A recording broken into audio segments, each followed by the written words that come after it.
Welcome, dear listeners, to Miss Marple, Poisoned Tea at Hollow Forge, a Miss Marple killer mystery.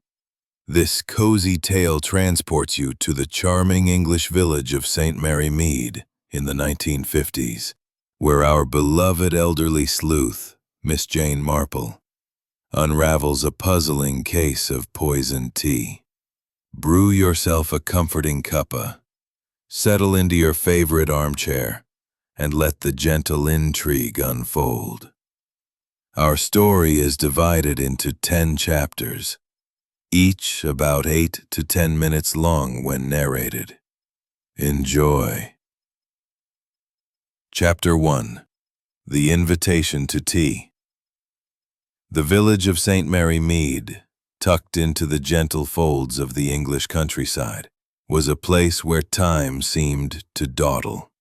In the summer of 1952, its thatched cottages and winding lanes basked under a sun that gilded the hedgerows and set the roses ablaze with color. The air carried the sweet perfume of honeysuckle, mingling with the earthy tang of freshly mown grass from the village green. Here, life unfolded with the quiet rhythm of seasons, punctuated by the chime of the church bell and the chatter of sparrows. At the heart of this tranquil scene lived Miss Jane Marple, an elderly spinster whose unassuming presence belied a mind as sharp as the knitting needles she wielded with such dexterity. Miss Marple's cottage, a tidy affair with ivy creeping up its stone walls, stood on the high street, its windows offering a perfect view of the village's comings and goings. At 70-something, she never disclosed her exact age. Miss Marple had a delicate frame, a crown of fluffy white hair pinned neatly into a bun, and blue eyes that sparkled with curiosity behind her spectacles. Her days were spent tending her garden, sipping tea with neighbors, and observing the subtle dramas that unfolded in St. Mary Mead. She had a knack for noticing things, small things, like the way Mrs. Price at the post office tilted her head when gossiping, or how the vicar's dog always barked at precisely 3 o'clock. To Miss Marple, these details were the threads of a tapestry, and she was a mat. Its ivy-clad towers and sprawling gardens spoke of old wealth, though its owner, Mr. Reginald Harrington, was a man of modern brusqueness. A retired industrialist who had made his fortune in steel, Reginald was known for his blunt speech, his penchant for collecting antique teapots, and his reluctance to mingle with the village folk. His invitations were as rare as a blue moon, which made this one all the more intriguing. Miss Marple slit the envelope with a gardening trowel and unfolded the card within. Written in an elegant hand, it requested her presence at a garden tea party that Saturday, promising delightful company and the finest Darjeeling. A faint smile tugged at her lips. "Reginald Harrington hosting a tea party," she murmured. "Now that is a novelty. I wonder what's prompted this." Dolly, hovering eagerly, ventured, "Perhaps he's taken a fancy to entertaining, ma'am." Miss Marple chuckled softly. "Dolly, my dear, men like Mr. Harrington do not suddenly take to entertaining without reason. There's a pattern here, and I mean to find it." The day of the tea party dawned bright and cloudless, the sky a brilliant blue that seemed to polish the world to a shine. Miss Marple dressed with care, choosing a lavender frock and a straw hat adorned with a single silk rose. She tucked her knitting into a tapestry bag, a habit, she often said, that kept her hands busy and her mind free to observe. As she walked the half-mile to Hollow Forge, her sensible shoes crunching on the gravel path, she noted the village stirring to life. Children chased a hoop down the lane, and old Mr. Tuttle, the baker, waved from his shop door. St. Mary Mead was a comforting place, its familiarity a warm embrace. But Miss Marple knew better than most that even the coziest villages hid secrets. Hollow Forge Manor loomed into view, its stone facade softened by climbing roses and the shimmer of sunlight on its mullioned windows. The gardens were a marvel, with manicured lawns stretching toward a copse of ancient oaks and flower beds bursting with color. A long tail of smoke into the air. A stout man with a florid complexion, he had the air of someone more at home in a boardroom than a garden. His pinstriped suit clashed with the pastoral setting, and his loud laugh grated against the soft clink of teacups. Young Timothy Harrington, Reginald's nephew, lounged near the table, his boyish charm and tousled hair drawing smiles from the village ladies. At 25, he had the easy manner of a man who lived on expectations, namely his uncle's fortune. Miss Marple observed how his eyes darted toward the manor, as if calculating its worth. Dr. Amelia Croft, the village physician, sat primly with a cup balanced on her knee. Her severe gray dress and tightly pinned hair suggested a no-nonsense disposition, but her sharp gaze missed nothing. She was a woman of science, respected but reserved, and Miss Marple recalled whispers of a recent dispute with Reginald over a patient's care. Lastly, there was Miss Clara Benson, the housemaid, a young woman with a pale, heart-shaped face and nervous hands. She glided among the guests, refilling teapots and offering scones, her movements efficient but her eyes downcast. Miss Marple noted the slight tremor in her fingers as she poured, a sign perhaps of more than just nerves. Reginald Harrington himself presided over the gathering, a bear of a man with a ruddy face and a voice that boomed across the lawn. "Welcome all," he declared, raising a porcelain teacup etched with gold. "To good health and better fortunes." The guests echoed the toast, their cups gleaming in the sunlight. Miss Marple sipped her tea, savoring its delicate bitterness, and let her eyes wander. She noticed Timothy linger near the tea tray, adjusting a sugar bowl with unnecessary care. Dr. Croft excused herself to the manor, citing a need to fetch her shawl. Evelyn's smile faltered as she glanced at her husband, and Victor's cigar smoke seemed to drift deliberately toward Reginald, seated quietly in a wicker chair, set her knitting aside. She leaned forward, her nostrils catching a faint, telltale scent from the spilled tea, a bitter almond note that was not part of any Darjeeling blend. Her eyes narrowed, taking in the shattered cup, the scattered sugar lumps, and the stunned faces around her. The threads of a mystery were beginning to form, and Miss Marple, with her quiet wisdom, was already weaving them together. Chapter 2. The Arrival of the Police.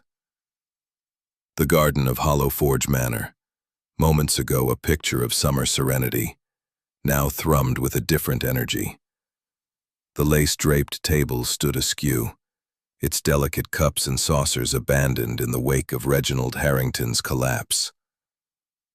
The scent of jasmine lingered, but it was now undercut by a sharper note, the faint, acrid whiff of bitter almonds that Miss Jane Marple had detected in the spilled tea. The guests, frozen in their shock, formed a tableau of pale faces and trembling hands, their murmurs rising like the hum of disturbed bees. Miss Marple, seated in her wicker chair, her knitting needles stilled, observed the scene with her characteristic calm, her blue eyes flicking from one person to another, gathering threads of detail as one might collect scattered stitches. Mrs. Evelyn Harrington, her auburn hair slightly disheveled, clutched a handkerchief to her lips, her eyes brimming with tears that seemed to hover between grief and panic. Mr. Victor Langford, his cigar extinguished on the grass, mopped his florid brow with a monogrammed handkerchief, his bluster replaced by a nervous fidgeting. Young Timothy Harrington stood rigid, his charming smile erased, his fingers twitching as if longing to flee. Dr. Amelia Croft, having confirmed Reginald's death with a brisk check of his pulse, stood back, her face a mask of professional detachment, though her hands betrayed a slight tremor as she adjusted her glasses. Miss Clara Benson, the housemaid, still held the silver teapot, her knuckles white around its handle, her eyes darting toward the manor as if seeking escape. Miss Marple's gaze settled on the shattered a tablecloth at Dr. Croft's insistence. Behind him trailed Constable Harris, a young officer with a notebook clutched like a shield. "Good afternoon," Craddock said, his voice clipped but calm. "A bad business, this. I'll need statements from everyone. Let's start with what happened." He knelt by the body, wrinkling his nose at the faint scent. "Cyanide, if I'm not mistaken. Quick acting. Who handled the tea?" Evelyn stepped forward, her voice trembling. "I poured for everyone, Inspector.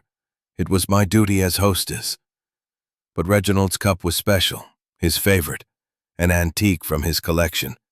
He insisted on using it." Miss Marple, her knitting resumed to keep her hands occupied, listened closely. Evelyn's words were earnest, but her fingers twisted the handkerchief into knots. Miss Marple recalled how Evelyn had hovered near the tea tray, adjusting napkins with a distracted air. Could it have been more than hostess nerves? Craddock turned to Clara. "You prepared the tea, I presume?" Clara nodded, her pale face almost translucent in the sunlight. "Yes, sir. Just tea leaves and hot water like always. I steeped it in the kitchen and brought it out. Nothing unusual, I swear." Her voice cracked, and she glanced at Evelyn, as if seeking reassurance. Miss Marple noted Clara's trembling hands and the way her apron pocket bulged slightly, perhaps with a cloth or something more telling. She filed the observation away, her needles clicking rhythmically. Victor Langford cleared his throat, his voice loud in the quiet garden. "Look here, Inspector, this is absurd. Reginald and I had our differences. Business matters, you know. But poison? Preposterous. I was right here smoking my cigar, nowhere near the tea." Miss Marple's eyes flicked to Victor's sleeve where a smudge of ash clung to the cuff. He'd been near the table earlier, she recalled, his cigar smoke curling toward Reginald, who had coughed irritably. A distraction, perhaps, or merely a coincidence. Timothy, rousing himself, spoke up. "I don't even drink tea, Inspector. Never touched the stuff. I was just—" "We'll need to test the tea, the cup fragments, and anything else on this table. Nobody leaves until we've searched the premises." As the constable began cordoning off the area, Miss Marple rose, her movement slow and deliberate. "May I assist, Inspector?" she asked, her voice mild. "I've a knack for noticing things, you see." Craddock, who had worked with Miss Marple before, gave a wry smile. "I'd be a fool to refuse you, Miss Marple. Just don't touch anything yet." She nodded, settling back into her chair, her eyes scanning the scene. The guests were ushered to a shaded corner of the garden, where they sat in uneasy silence. Evelyn whispered to Timothy, her words too low to catch, but her glance toward the manor was furtive. Victor paced, muttering about schedules and ruined afternoons. Clara busied herself stacking unused cups, though her hands shook so badly that one nearly slipped. Dr. Croft sat apart, her gaze fixed on the horizon as if distancing herself from the chaos. Miss Marple's attention returned to the tea tray. The antique teapot, its swan neck spout gleaming, stood untouched, but the sugar bowl intrigued her. Reginald had taken 2 lumps, she recalled, from a small silver bowl set aside for him. Had the poison been in the sugar rather than the tea? It would explain why no one else was affected. She made a mental note to examine the bowl later, if Craddock permitted. The inspector, meanwhile, questioned the guests one by one. Evelyn recounted her actions, welcoming guests, pouring tea, ensuring everyone was served. "I used the same pot for all," she insisted. "Reginald's cup was the only difference." Victor's account was briefer.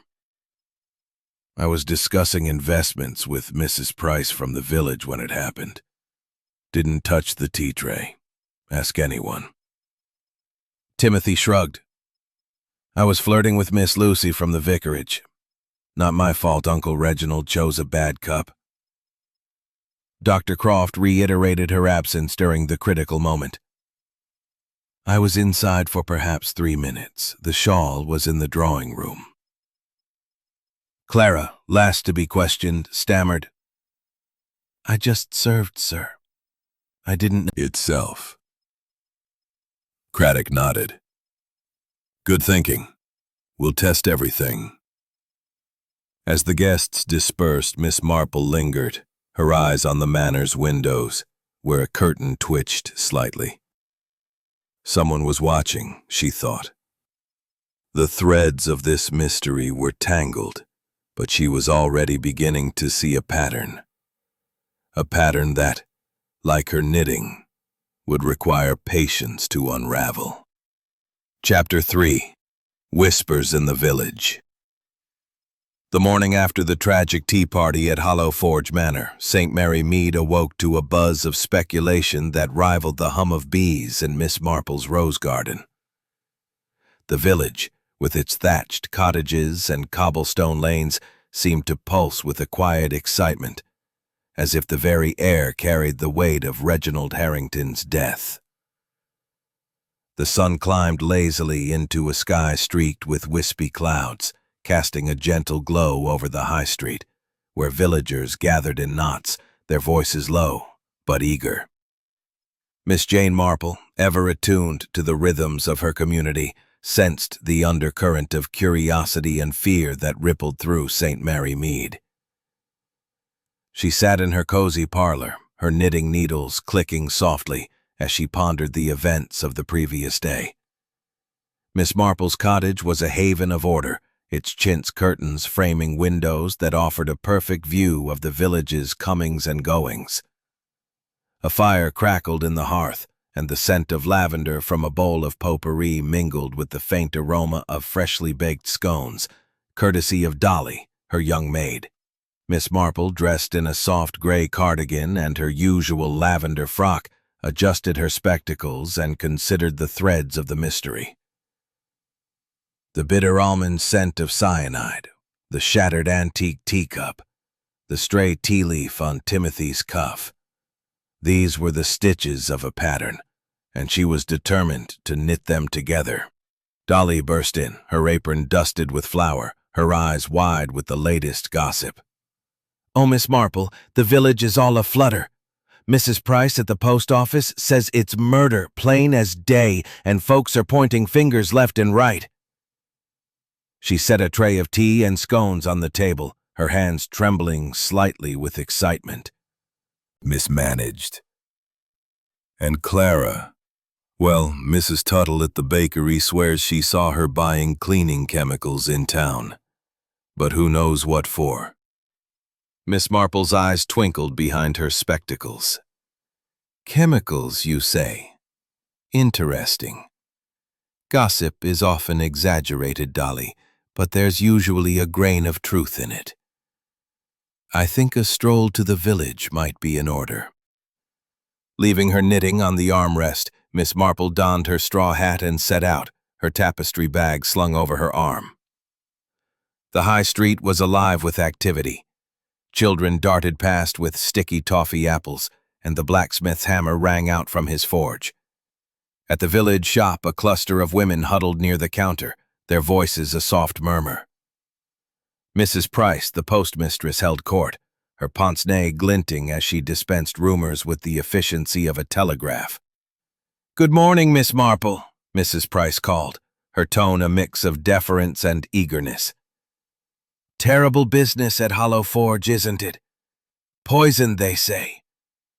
I always thought that Mrs. Harrington was too refined for such a gruff man. She'd have been better off free of him, don't you think?" Miss Marple's smile was mild. "People often marry for reasons we don't see, Mrs. Price. But tell me, what's this about Mr. Langford?" Mrs. Price leaned closer, her voice dropping. "Oh, he and Mr. Harrington had a proper row last week, out in the open at the Red Lion. Something about a bad investment. Victor stood to lose a fortune, they say, because Reginald wouldn't back it. And young Timothy, well, he's been seen at the betting shops in Milchester, owing more than he can pay." Miss Marple filed these tidbits away, noting how they aligned with Dolly's report.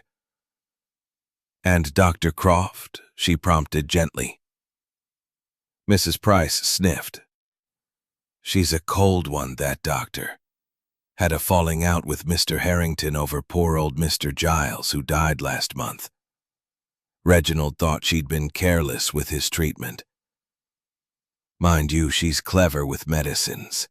Knows all about poisons, I'd wager." "Housemaid, Miss Benson?" The Reverend's face softened. "Poor Clara. She's a quiet girl. But I recall Reginald dismissed her once, years ago, for some trifling impertinence. He rehired her, but there's bad blood there. Her father's business failed because of Reginald's dealings, or so the village whispers." Miss Marple's fingers tightened on her bag. A motive rooted in the past, resentment, perhaps revenge. It was a thread worth tugging. "Thank you, Reverend. You've been most helpful."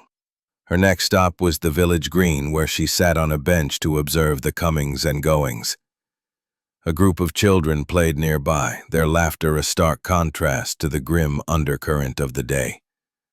Miss Marple's eyes caught a glint of something in the grass, a small glass bottle, half hidden near the path to Hollow Forge. She bent to examine it, careful not to touch. It bore a faded label. Rat poison. Curious, she thought. The manor's gardener had access to such things, and Victor Langford had been seen near the shed last week, according to Mrs. Price's gossip. As she straightened, Miss Marple spotted Timothy Harrington striding across the green, his usual swagger subdued. He tipped his hat, but his smile was strained. "Miss Marple, didn't expect to see you here. Awful business, isn't it?" "Quite," she replied, her tone gentle. "You must be shaken, Timothy. You were close to your uncle, I presume?" He shrugged, his eyes avoiding hers. "Close enough. He was particular. Always going on about his teapots. Said I'd inherit them one day, but I'd rather have cash." He laughed, but it sounded hollow. Miss Marple noted the tea leaf still clinging to his cuff, its dark sheen unmistakable. "You don't care for tea, I hear." "Not a bit," he said quickly. "Coffee's my poison. Drink, I mean." He flushed, hurrying off. Poison indeed, Miss Marple thought. The slip of the tongue was telling, but the tea leaf was more so. It suggested proximity to the tray, despite his claims. She made a mental note to ask Inspector Craddock about the manor's tea supply. Returning home, "Think it's one of them, ma'am. The guests, I mean." Miss Marple's eyes twinkled. "I think, my dear, that the truth lies in the small things, the things we overlook because they seem so ordinary. A tea leaf, a sugar lump, a glance. We shall see." As the fire crackled and the village settled into dusk, Miss Marple's mind worked steadily, unraveling the threads of St. Mary Mead's latest mystery. Shadows at Hollow Forge.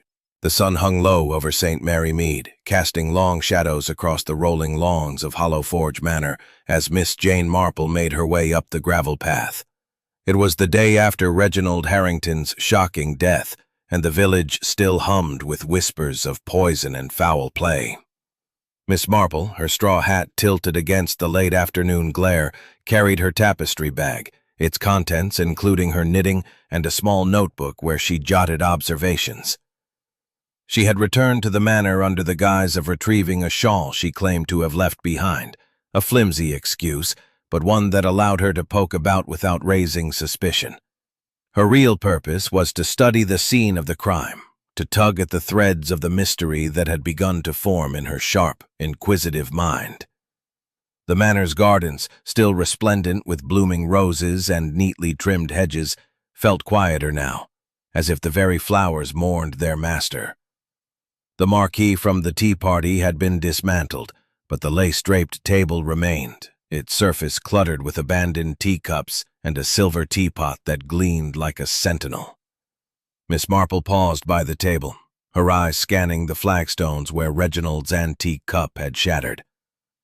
The fragments had been collected by Inspector Craddock's team, but a faint stain of spilled tea lingered, its bitter almond scent now faded, but still detectable to her keen senses. She adjusted her spectacles, noting the sugar bowl, its lid still ajar. Reginald had taken 2 lumps, she recalled, from a small silver bowl set aside for him, a detail that nagged at her. The poison, she suspected, was not in the tea itself, but in something added afterward. Her gaze drifted to the manor's ivy-clad facade, its windows catching the golden light. A curtain twitched on the second floor. Need to trouble her just yet. I'll start in the garden if you don't mind. Clara bobbed a curtsy and retreated, her footsteps echoing down the hall. Miss Marple lingered by the table, her fingers brushing the edge of the sugar bowl. The remaining lumps were pristine, but she noted a faint powdery residue on the rim. Sugar? Or something more sinister? She made a mental note to mention it to Craddock, though she suspected the bowl had been tampered with after the fact. Wandering deeper into the garden, Miss Marple followed a path toward a small gazebo, its latticework draped in clematis. The air was thick with the scent of earth and flowers, but her ears caught a low murmur of voices. She paused, her knitting bag swinging gently, and peered through the foliage. Evelyn Harrington and Timothy stood in the gazebo, their heads bent close, their words hushed but urgent. "With him gone, we can finally be free," Evelyn said, her voice trembling with emotion.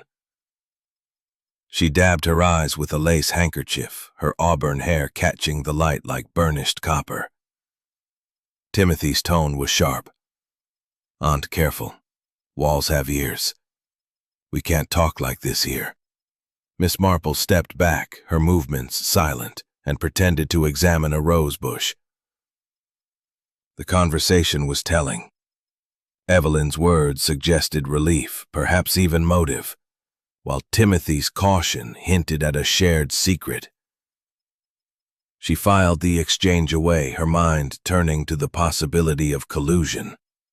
Evelyn's strained marriage and Timothy's debts were well known in the village, but this intimacy suggested something deeper. Returning to the manor, Miss Marple entered the drawing room, a grand space with velvet drapes and polished mahogany furniture. The air smelled of beeswax and old books, and a portrait of Reginald glowered from above the fireplace, his stern eyes seeming to follow her. She scanned the room, noting the sideboard where the tea tray had been prepared. A mismatched saucer caught her eye, one of plain white porcelain among the antique set's floral patterns. Curious, she thought. Reginald was particular about his collection. A mismatch seemed out of character. Of the set? Evelyn hesitated, her fingers twisting her pearls. Yes, but... Well, Reginald was particular. He always used that cup. I didn't touch it after pouring. Miss Marple's eyes twinkled. Of course, dear. You've had quite a shock. As Evelyn excused herself, Dr. Amelia Croft arrived, her gray dress as severe as ever. Miss Marple, she said, her tone brisk, I came to check on Mrs. Harrington. She's understandably distraught. Naturally, Miss Marple said. You were away briefly during the tea party, weren't you? Fetching a shawl, I believe. Dr. Croft's eyes narrowed slightly. Yes, just for a moment. I was back before the incident. She paused, then added, As a doctor, I can tell you cyanide is easily obtained for medical purposes. But I assure you, I had no part in this. Miss Marple's smile was gentle. Of course, Doctor. Your expertise must be a comfort to the family. Dr. Croft's jaw tightened, and she excused herself to speak with Evelyn. Miss Marple lingered, her gaze returning to the mismatched saucer. It was too plain, too ordinary for Reginald's tastes. Had it been switched deliberately? She made a note to ask Clara about the tea service. Stepping outside, Miss Marple wandered toward the gardener's shed, where the bottle of rat poison had been found. The shed was unlocked, its interior cluttered with tools and sacks of fertilizer. She noted footprints in the dirt, large, likely Victor Langford's given his frequent visits to the manor. The poison bottle was gone, taken by Craddock's team, but its discovery felt too convenient, a classic misdirection. Cyanide wasn't a gardener's tool. It pointed to someone with access to chemicals, like Dr. Croft, or perhaps someone clever enough to plant a false clue. As she returned to the manor, Miss Marple overheard Clara speaking to the gardener, Mr. Tuttle, near the kitchen door. I bought those chemicals for cleaning, Mr. Tuttle, Clara said, her voice high with nerves. Nothing to do. Things, Inspector. A mismatched saucer. A stray tea leaf. A glance that lingers too long. As she left the manor, the shadows lengthening across the lawn, Miss Marple felt the mystery deepening.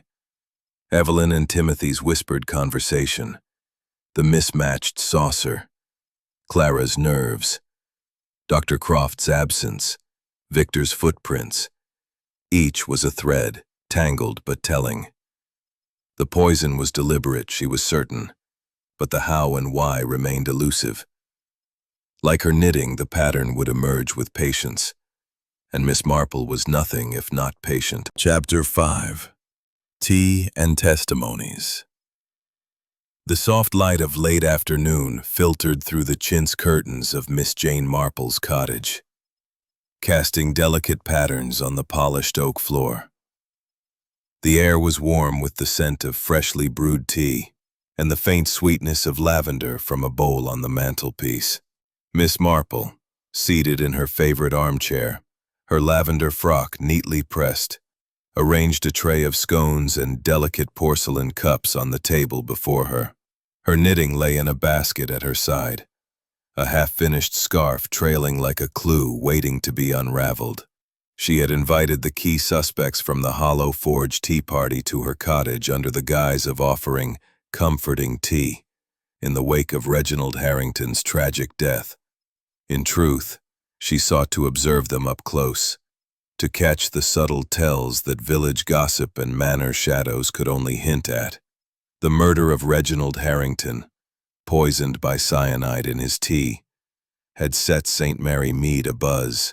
Miss Marple's sharp mind had already catalogued a tapestry of clues: the bitter almond scent, the shattered antique cup, the stray tea leaf on Timothy's cuff, the mismatched saucer, and the suspicious residue in the teapot spout. Each thread pointed to a deliberate act, but the pattern remained elusive. Today she hoped to tug at those threads, letting the suspect's words and gestures reveal what they might prefer to keep hidden. Dolly, her young maid, bustled in, her cheeks flushed from the kitchen. "They're here, Miss Marple," she whispered, smoothing her apron.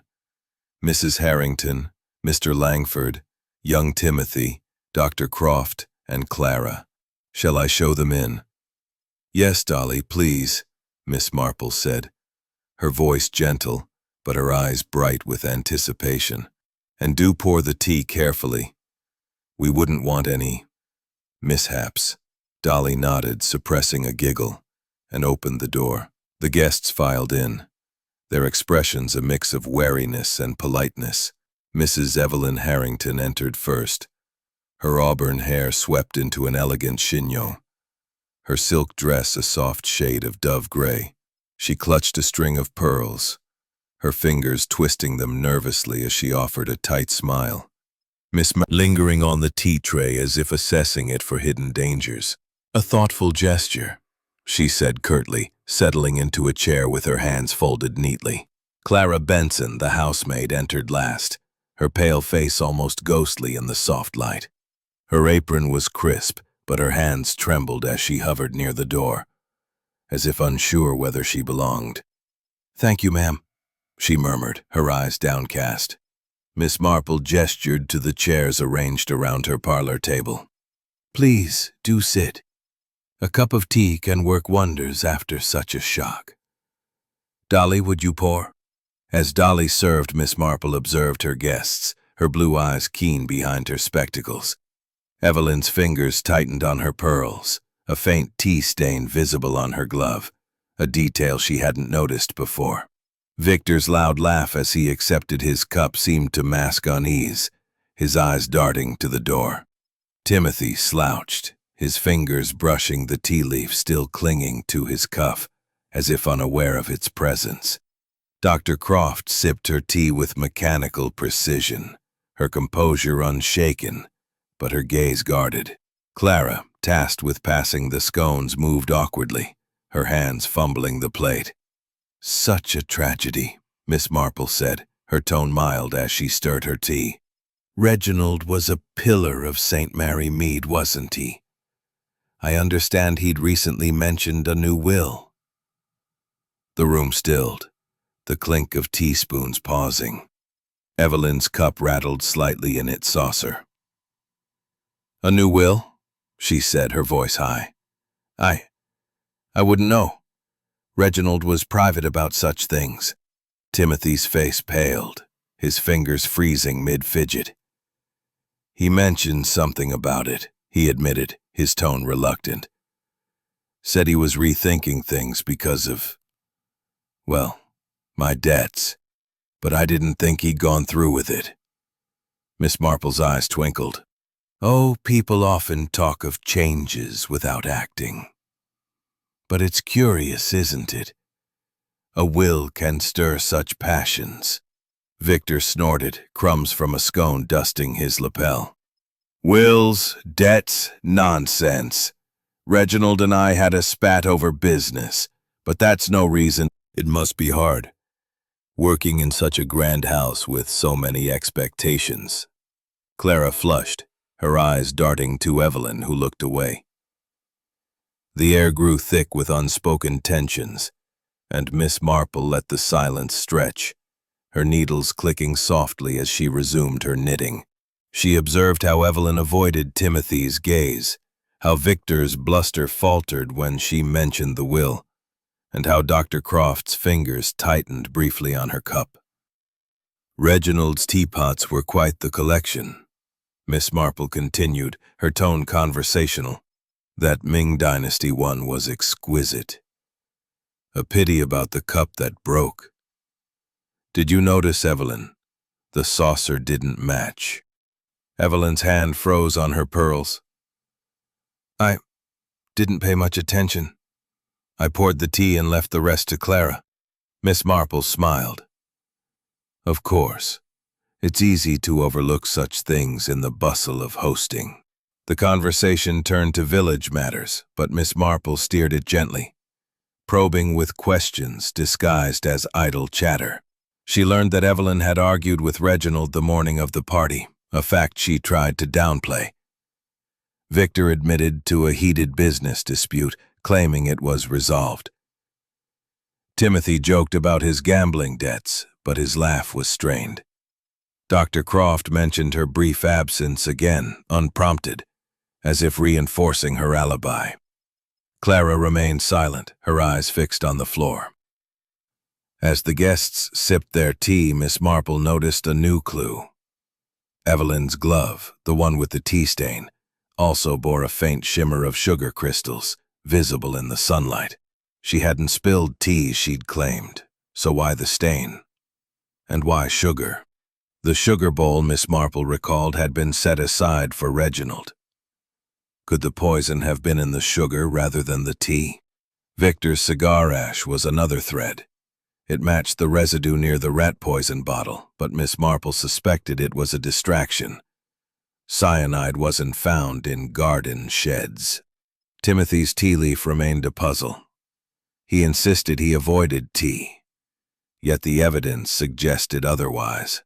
Dr. Croft's composure was too perfect, her alibi too neat. Clara's nervousness hinted at a secret settled by the fire, her mind weaving the new clues into the pattern. The tea stain, the sugar crystals, the ash, the leaf. Each was a stitch, and the tapestry was growing clearer. Someone had poisoned Reginald, and the truth lay in the small things, the everyday moments that St. Mary Mead revealed to those who watched closely. Chapter 6. Midnight Musings.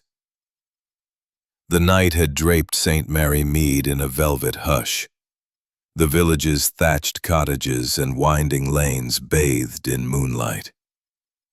Miss Jane Marple sat by the low fire in her parlor, the flickering glow casting soft shadows on the walls. Her cottage, with its chintz curtains and polished oak furniture, was a cocoon of comfort. Yet her mind buzzed with the restless energy of a mystery unresolved. The poisoning of Reginald Harrington at Hollow Forge Manor lingered, like a stubborn knot in her knitting. And tonight, with her scarf abandoned on the armrest, she let her thoughts unravel the threads of the case. The clock on the mantel ticked toward midnight, its steady rhythm a counterpoint to the whirl of her deductions. Miss Marple adjusted her spectacles, her blue eyes sharp despite the late hour. The clues she had gathered were like stitches in a pattern. The bitter almond scent of cyanide, the shattered antique teacup, the stray tea leaf on Timothy's cuff, the mismatched saucer, the powdery residue in the teapot's spout, and the sugar crystals on Evelyn's glove. Her tea party earlier that day had revealed more. Evelyn's nervous twisting of her pearls, Victor's forced bluster, Timothy's strained jests, Dr. Croft's calculated composure, and Clara's trembling hands. Each suspect had a motive, each a thread. But the tapestry of the crime was still incomplete. She rose, her lavender frock rustling softly, and poured a cup of chamomile tea from a pot Dolly had left warming. Settling back, she sipped slowly, letting the warmth soothe her as she pieced together the puzzle. The cyanide, she reasoned, cigar residue near the rat poison bottle. A red herring, Miss Marple suspected, for cyanide was not a gardener's tool. Timothy, drowning in gambling debts, stood to inherit, but his claim of avoiding tea clashed with the tea leaf on his cuff. Dr. Croft, with her medical knowledge and access to cyanide, had been conveniently absent during the critical moment, her composure almost too perfect. Clara, the quiet housemaid, harbored a grudge from her father's ruined business, her nervousness betraying more than mere shock. As the fire crackled, Miss Marple recalled a remark Clara had made at the tea party, a bitter aside about low wages and Reginald's demands. It was a small thing, but small things often unraveled the largest knots. Clara had prepared the tea, but had she handled the sugar? The girl's trembling hands and furtive glances suggested a secret, perhaps tied to her past. Miss Marple made a note to inquire about Clara's father. Had his business failed due to Reginald's ruthlessness, or was there more to the story? Her mind shifted to Dr. Croft, whose expertise with poisons made her a natural suspect. Her absence during the tea party was neatly timed, and her insistence on it felt rehearsed. Yet her composure was a double-edged sword, either the mark of an innocent professional or a calculated facade. Miss Marple recalled the vicar's mention of a dispute over a patient's care. Could Reginald have threatened to expose some professional misstep? A soft knock at the door startled her. Dolly in her nightgown peered in. "Miss Marple, ma'am, you're up late. Everything all right?" "Quite all right, Dolly," Miss Marple replied, smiling. "Just thinking. Would you fetch my notebook from the table?" Dolly handed her the small leather-bound book, its pages filled with neat jottings. Miss Marple flipped to a new page and wrote, "Sugar bowl, residue. Evelyn's glove, sugar crystals. Timothy's tea leaf, deliberate. Mismatched saucer, themselves of Reginald." Miss Marple dismissed them as a red herring. Too melodramatic, too convenient. Such letters were often the work of a spiteful hand, meant to mislead. Yet they raised a question. Who stood to gain by casting suspicion on Evelyn? She rose, pacing slowly, her slippers whispering on the rug. The tea leaf on Timothy's cuff was another puzzle. He claimed to loathe tea, yet the leaf was from Reginald's rare Darjeeling, a blend not served to the other guests. Had he planted it to deflect suspicion, or was he closer to the tray than he admitted? Timothy's debts were a strong motive, but his charm made him seem less calculating. Still, Miss Marple knew better than to trust appearances. Human nature, as she often said, was universal, and greed could turn even a charming lad into a schemer. The mismatched saucer gnawed at her. Reginald's obsession with his teapot collection suggested precision, yet the plain saucer stood out like a wrong note in a symphony. Had someone replaced the original to hide evidence, perhaps a residue of poison? The teapot spout, with its faint powdery trace, supported her theory that the cyanide was added after brewing. But how? The sugar bowl remained her focus. Reginald alone had used it, and Evelyn's glove suggested she'd handled it. Miss Marple settled back in her chair, her tea cold but her mind alight. The anonymous letters, the cigar ash, the rat poison bottle. These were distractions, she was certain, designed to cloud the truth. The real clues lay in the ordinary.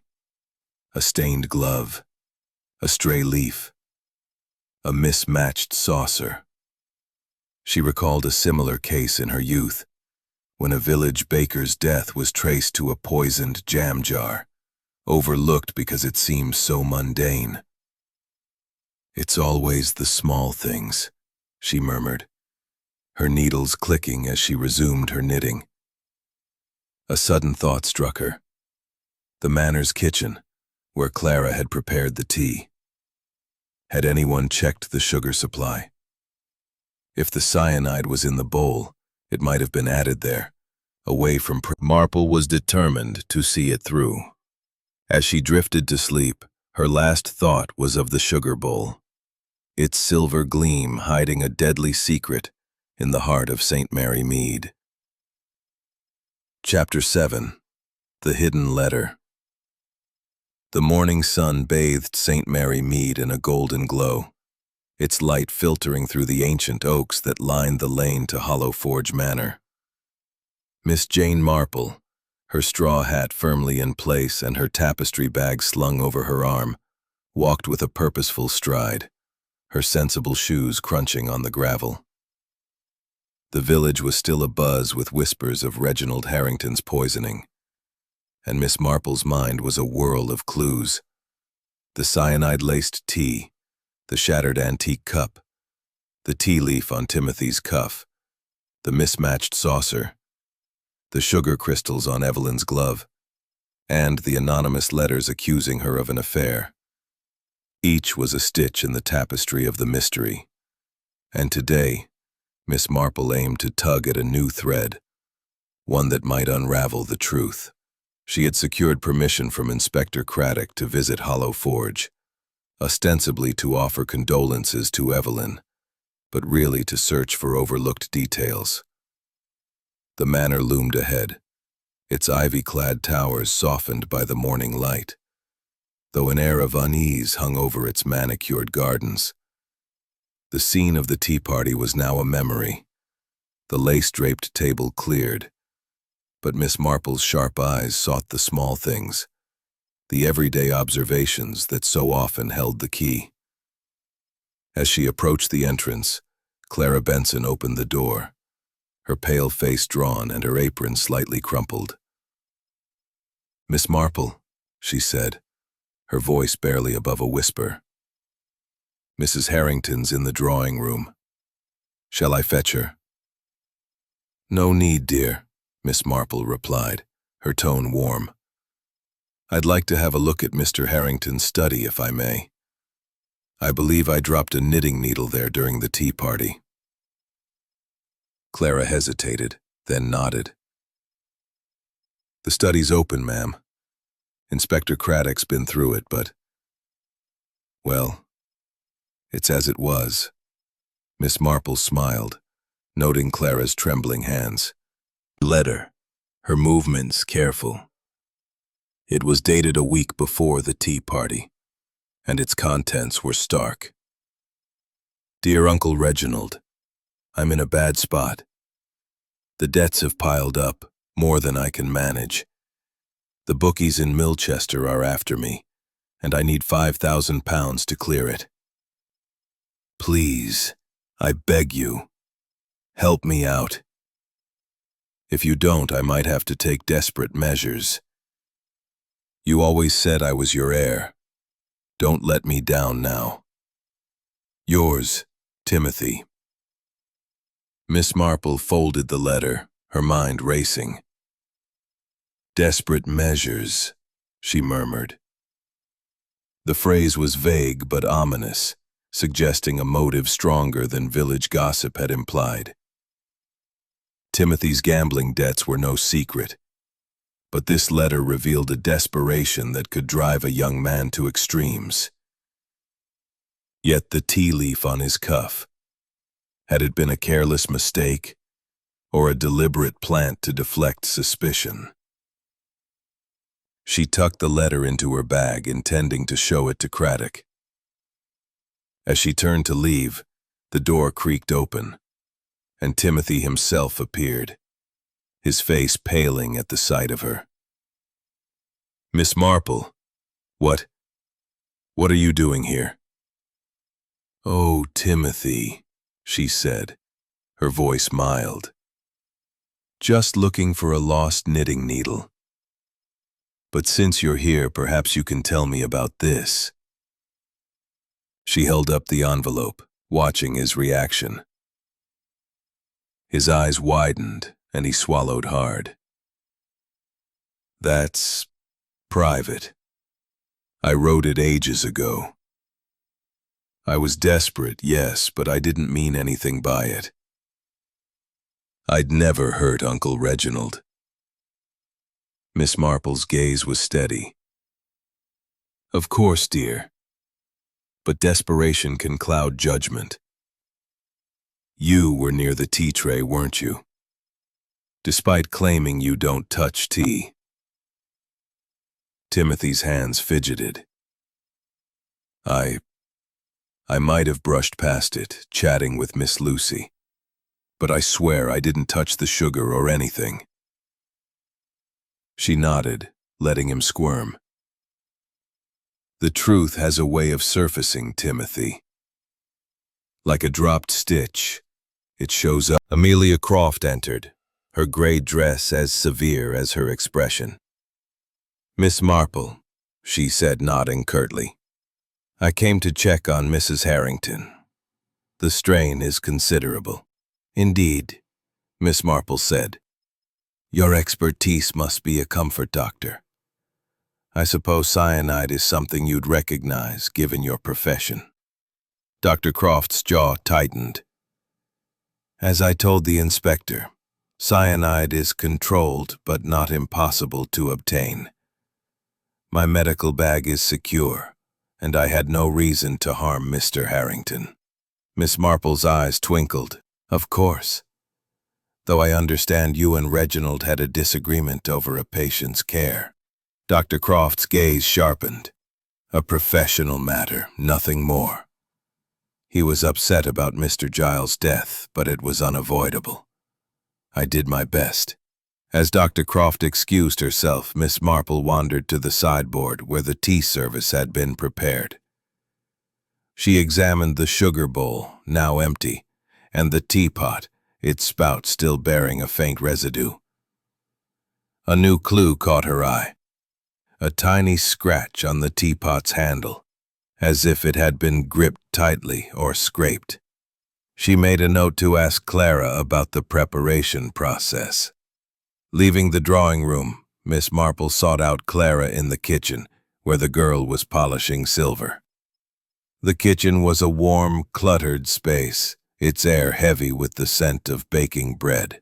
Clara jumped at Miss Marple's arrival, her hands fumbling a spoon. "Ma'am, I didn't hear you." "No matter, dear," Miss Marple said. "I was wondering about the tea preparation. You used Mr. Harrington's special Darjeeling, didn't you?" Clara nodded, her eyes downcast. "Yes, ma'am, from his private stock. I steeped it as always, in the kitchen, and brought it out with the sugar bowl." "And the sugar?" Miss Marple prompted. "Did you fill the bowl yourself?" Clara's hands trembled. Yes, from the pantry. But I didn't add anything, I swear." Miss Marple patted her arm. "Of course, dear. It's just that small details matter. Like that tea leaf on Timothy's cuff." Grudge.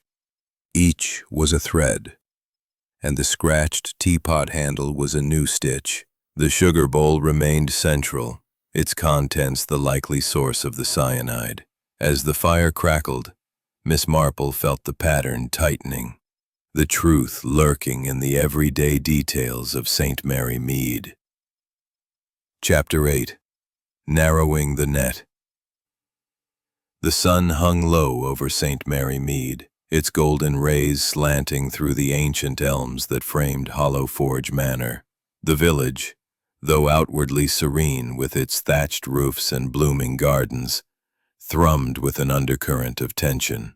The poisoning of Reginald Harrington had cast a shadow over the community, and Miss Jane Marple, with her keen eyes and quiet wisdom, felt the mystery drawing closer to its heart. She sat in her cottage that morning, her lavender frock neatly pressed, her knitting needles paused as she reviewed her notebook. The clues were mounting: the cyanide in Reginald's tea, the shattered antique cup, the tea leaf on Timothy's cuff, the mismatched saucer, the sugar crystals on Evelyn's glove, the scratched teapot handle, and the hidden letter revealing Timothy's desperation. Each was a stitch in a complex tapestry, And today, Miss Marple sensed the pattern was nearly complete. She had arranged to return to Hollow Forge, this time at Inspector Craddock's request. He had called earlier, his voice brisk but tinged with respect. "Miss Marple, your eye for detail has been invaluable. We've got lab results, and I'd like you present when we gather the suspects. Things are heating up." Miss Marple agreed, packing her tapestry bag with her knitting and a sense of purpose. The manor, with its ivy-clad towers and manicured lawns, awaited her, and she felt the net of suspicion tightening around the guilty party. As she approached Hollow Forge, the air was crisp with the scent of roses and freshly turned earth. The garden, scene of the fatal tea party, was quiet now, the lace-draped table long cleared. Inside, the drawing room was prepared for a gathering, its velvet drapes drawn to let in the light. Inspector Craddock stood by the fireplace, his notebook open, while Constable Harris arranged chairs in a semicircle. The suspects filed in. They observed the group. Evelyn's fingers tightened on her handkerchief, the faint tea stain on her glove still visible. Victor mopped his brow, his cigar ash dusting his sleeve, a match for the residue near the rat poison bottle, though Miss Marple dismissed it as a distraction. Timothy's hands fidgeted, the tea leaf gone from his cuff but its memory vivid in her mind. Dr. Croft sat ramrod straight, her composure a shield, while Clara's trembling hands betrayed a deeper fear. Craddock began with Evelyn. "Mrs. Harrington, you poured the tea. Did you handle the sugar bowl?" Evelyn's voice was brittle. "I set it out for Reginald. He always took 2 lumps from his special bowl. I didn't touch it after that." Her eyes darted to Timothy, a flicker of guilt or fear passing over her face. Miss Marple noted the lie. Evelyn's glove bore sugar crystals, suggesting she'd handled the bowl more than she admitted. She recalled their whispered talk of freedom in the gazebo, a thread that tied Evelyn to motive but not yet to means. Victor spoke next, his voice loud but unsteady. "I told you, Inspector, I was chatting with Mrs. Price, nowhere near the tray. This is a waste of time." His bluster faltered as Craddock raised an eyebrow, and Miss Marple saw the sweat on his brow, a sign of nerves beyond his usual bravado. Timothy shrugged, his charm strained. "I didn't touch the tea or the sugar. I was with Miss Lucy, flirting, not poisoning anyone." His eyes avoided Miss Marple's, and she recalled the letter in his handwriting, its threat of desperate measures. The tea leaf on his cuff suggested he'd been closer to the tray than he claimed. Dr. Croft's tone was crisp. "I was absent when the poison was administered, fetching my shawl. My medical bag was checked. No cyanide. This is absurd." Her composure was flawless, but Miss Marple caught a slight twitch in her jaw when the sugar bowl was mentioned. Clara, last to speak, stammered, "I prepared the tea in the kitchen, sir," and Craddock nodded. "The lab found cyanide traces in the sugar, not the tea itself. Only Mr. Harrington used that bowl." The room tensed, eyes darting to the suspects. Miss Marple continued, "And the mismatched saucer, has it been examined? It's curious, isn't it, that it didn't belong to the set?" Craddock's eyes lit up. "We're looking into it. The saucer was plain, unlike the antique set. Could have been swapped to hide something." Miss Marple's gaze settled on Clara, whose hands trembled violently. "Clara, dear, you prepared the sugar bowl. Did you notice anything unusual?" Clara's eyes widened, her voice barely audible. "No, ma'am. I just filled it from the pantry. I wouldn't. She trailed off, tears welling. Miss Marple's mind turned to Clara's past. The vicar had mentioned her father's ruin, a motive that could drive a quiet girl to desperate acts. Yet Dr. Croft's fingerprint was damning. Had they worked together, or was one a scapegoat for the other? A final clue emerged as Craddock shared another lab finding. The teapot's scratched handle bore traces of sugar, suggesting it had been used to scoop or transfer the poisoned lumps. Miss Marple recalled the scratch, a tiny mark that spoke of carelessness or haste. Dr. Croft, with her steady hands, seemed an unlikely candidate for such a mistake. But Clara's nerves could explain it. Miss Marple leaned toward Craddock, her voice low. "Inspector, it's coming together, like a jigsaw. The fingerprint, the sugar, the saucer, they point to a careful plan with a small flaw." Craddock nodded, his eyes scanning the group. "We're narrowing it down. Someone slipped up, and we'll find them." As the suspects dispersed, their faces etched with worry, Miss Marple lingered, her knitting resumed.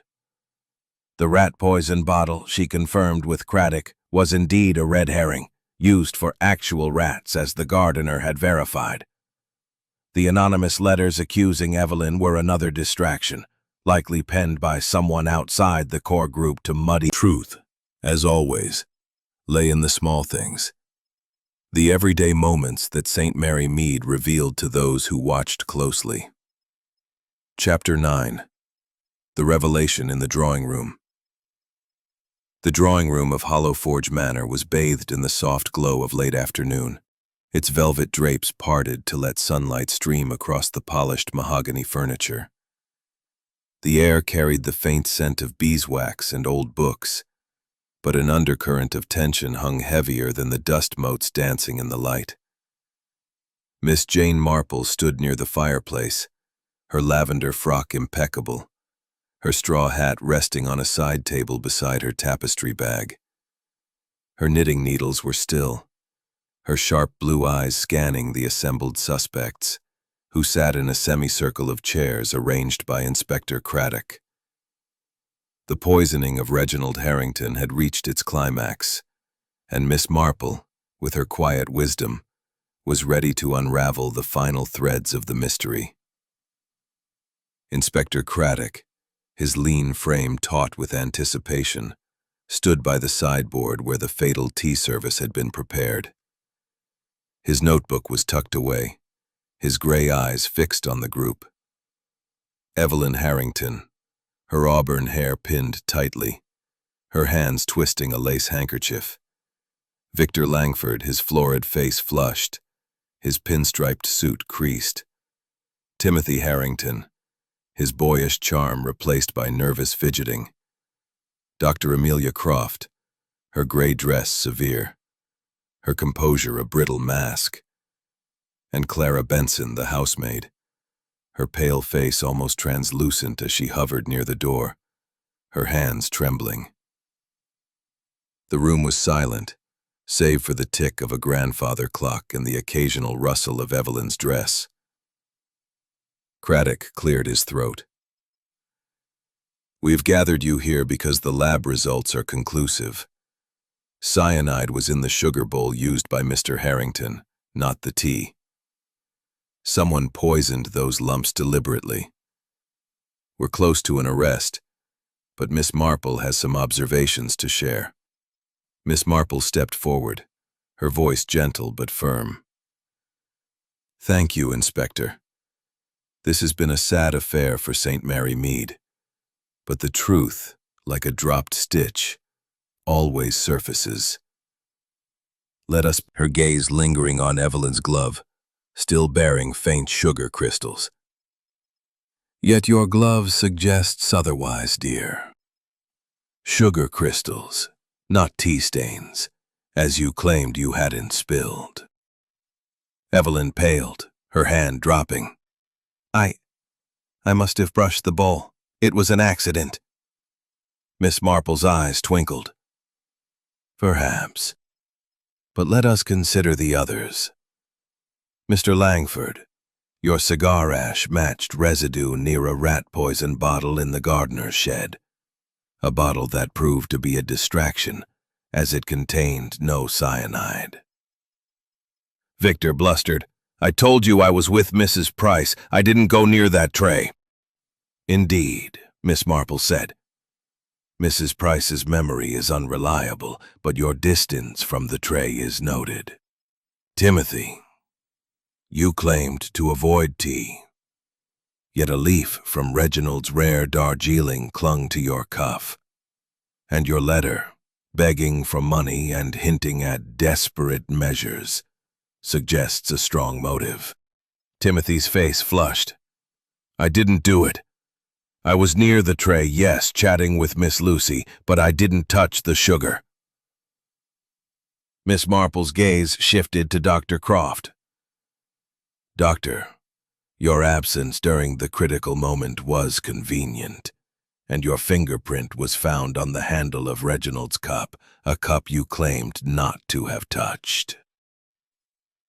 Dr. Croft's composure cracked, her voice rising. That's impossible. I was fetching my shawl. I never handled his cup. Miss Marple raised a hand. Patience, Doctor. There's more. Clara, you prepared the tea and filled the sugar bowl. Your nervousness and the village talk of your father's ruin at Reginald's hands point to a deep grudge. Clara's eyes filled with tears. I hated him, yes, for what he did to my father. But I didn't poison him. I just filled the bowl like always. Miss Marple's voice softened. I believe you, Clara. But someone used your access to the kitchen. The key lies in the sugar bowl and the mismatched saucer. The saucer, plain and out of place among Reginald's antique set, was a clue overlooked. Reginald discovered you were falsifying prescriptions, selling controlled substances for profit. He threatened to report you, didn't he? A scandal would ruin your career. Dr. Croft's face drained of color. How did you know? The small things, Miss Marple said. Your composure faltered when I mentioned the will at my tea party. Reginald had changed it, cutting out those he distrusted, including you, after learning of your actions. The tea leaf on Timothy's cuff was a plant, meant to cast suspicion on him. But your glove, Doctor, bore sugar crystals, not tea, and the scratched teapot handle suggests haste in scooping the poisoned sugar. Craddock stepped forward, his voice firm. Dr. Croft, we found a vial of cyanide in your medical bag, hidden in a false compartment. Care to explain? Dr. Croft's shoulders slumped, her voice breaking. I didn't mean for it to go this far. Reginald was going to destroy me. I only wanted to protect myself. The room erupted in gasps. Evelyn's handkerchief fell, Victor's jaw dropped, Timothy exhaled, and Clara sobbed quietly. Craddock signaled to Constable Harris, who moved toward Dr. Croft. Dr. Amelia Croft, you're under arrest for the murder of Reginald Harrington. As Harris led her away, Dr. Croft's composure shattered, her eyes filled with tears. The suspects sat in stunned silence, the weight of the revelation settling over them. Miss Marple gathered her knitting, her expression serene but tinged with sadness. It's always the small things, she said softly. A fingerprint, a saucer, a motive hidden in plain sight. Craddock approached her, his voice low. You've done it again, Miss Marple. That fingerprint was the clincher, but the saucer. How did you know? She smiled faintly. In St. Mary Mead, people are like my knitting patterns. Predictable, yet full of knots. Dr. Croft's precision was her undoing. She couldn't resist using Reginald's habits against him. As the suspects dispersed, Evelyn trembling, Victor muttering, Timothy's cozy cottage. The village had settled into a tentative calm, the shock of Reginald Harrington's poisoning giving way to a quiet acceptance that justice had been served.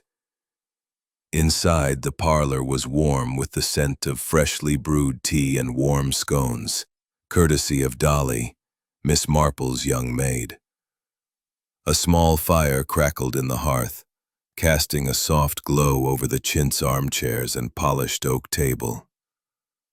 Miss Marple, dressed in her familiar lavender frock, sat with her knitting in her lap, her blue eyes bright behind her spectacles as she prepared to host a few close friends for morning tea. Today, she would unravel the final threads of the mystery for them, tying up the loose ends of the Hollow Forge tragedy. The table was set with her best porcelain, delicate cups adorned with tiny roses, and a silver teapot that gleamed in the sunlight. Dolly bustled about, her apron crisp, her cheeks flushed with excitement. "Miss Marple, ma'am, they'll be here soon. Mrs. Price, Reverend Hale, and Miss Lucy from the vicarage. They're all eager to hear how you sorted it out." Miss Marple smiled faintly, her needles clicking softly. "It's the small things, Dolly, that make the pattern clear. Like a dropped stitch, they seem insignificant until you see the whole design." The guests arrived promptly, their voices a cheerful hum as they settled into the parlor. Mrs. Price, the postmistress, adjusted her pince-nez, her eyes gleaming with curiosity. "Miss Marple, you've outdone yourself this time. Poison at Hollow Forge, imagine." Reverend Hale, his white hair slightly askew, offered a kind nod, his hands folded over his waistcoat. Miss Lucy, a bright young woman from the vicarage, clutched a notebook, eager to record the tale for the village chronicle. Miss Marple poured the tea, her movements graceful and deliberate. "Thank you for coming, my dears. It's been a trying time for St. Mary Mead, but the truth has a way of surfacing, like a rose blooming after a storm. Shall we discuss the sad affair at Hollow Forge?" Only Reginald was affected, despite everyone drinking from the same teapot. The sugar bowl, set aside for him, was the key. The lab confirmed cyanide traces in the sugar, and a faint residue in the teapot's spout suggested it was used to transfer the poison. The scratched handle told of haste. Someone had scooped the poisoned sugar carelessly. Miss Lucy scribbled in her notebook. "And the suspects? There were so many motives." Miss Marple nodded. "Indeed. Evelyn Harrington, trapped in a loveless marriage, wanted freedom, and her glove bore sugar crystals, suggesting she handled the fatal bowl. But her distress was genuine, and the crystals were likely from her role as hostess. Victor Langford, facing financial ruin, had cigar ash, matching residue near a rat poison bottle, a red herring, as it contained no cyanide. Timothy Harrington, drowning in gambling debts, wrote a letter, hinting at desperate measures, and the tea leaf on his cuff suggested he was near the tray. But the leaf was a plant, meant to mislead. Mrs. Price gasped. "A plant? By whom?" "Dr. Croft," Miss Marple said, her voice steady. "She was the weaver of this web. Her fingerprint on the shattered cup's handle, which she claimed not to have touched, was damning. Her absence during the tea party, fetching her shawl. gave her time to slip into the kitchen and swap the sugar bowl for one laced with cyanide. The mismatched saucer, plain and out of place, hid the switch, as the original bore Reginald's crest. Reverend Hale shook his head. But why Dr. Croft?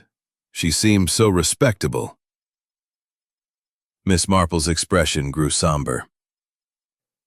Respectability can hide dark secrets. Reginald had discovered Dr. Croft was falsifying prescriptions, selling controlled substances for profit. He threatened to report her, which would have ruined her career.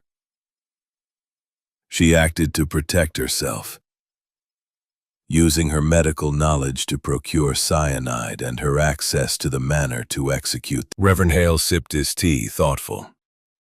How did you piece it all together, Miss Marple? It's like a miracle.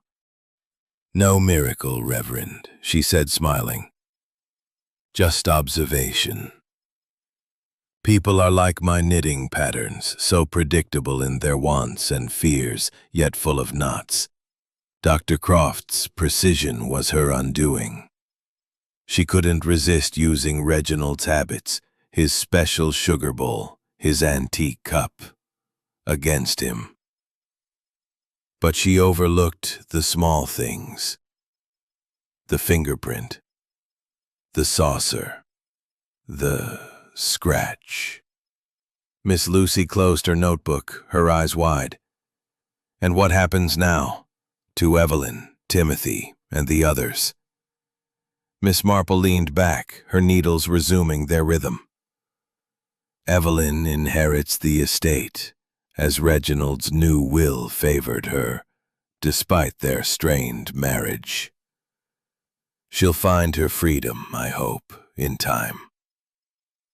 Timothy, chastened by his brush with suspicion, has promised to reform his gambling ways. Victor's business troubles remain, but he's cleared of murder. Clara, poor dear, will continue at Hollow Forge, perhaps with a kinder mistress. Dolly, who had been listening from the doorway, piped up. And the manor, ma'am? Will it ever feel the same? Miss Marple's smile was wistful. Hollow Forge will heal, Dolly, as villages do. The roses will bloom, the teapots will gleam, and St. Mary Mead will carry on. But we'll remember the lesson. The truth lies in the small things, the everyday moments we overlook. The guests nodded, their teacups empty, their minds full. Mrs. Price adjusted her pince-nez, already planning to share the tale at the post office. Reverend Hale offered a quiet prayer for Reginald's soul, while Miss Lucy tucked her notebook away, eager to write her chronicle.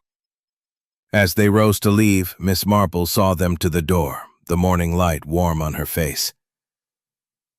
"Thank you for the tea, Miss Marple," Mrs. Price said. "You've a gift for untangling mysteries." Miss Marple's eyes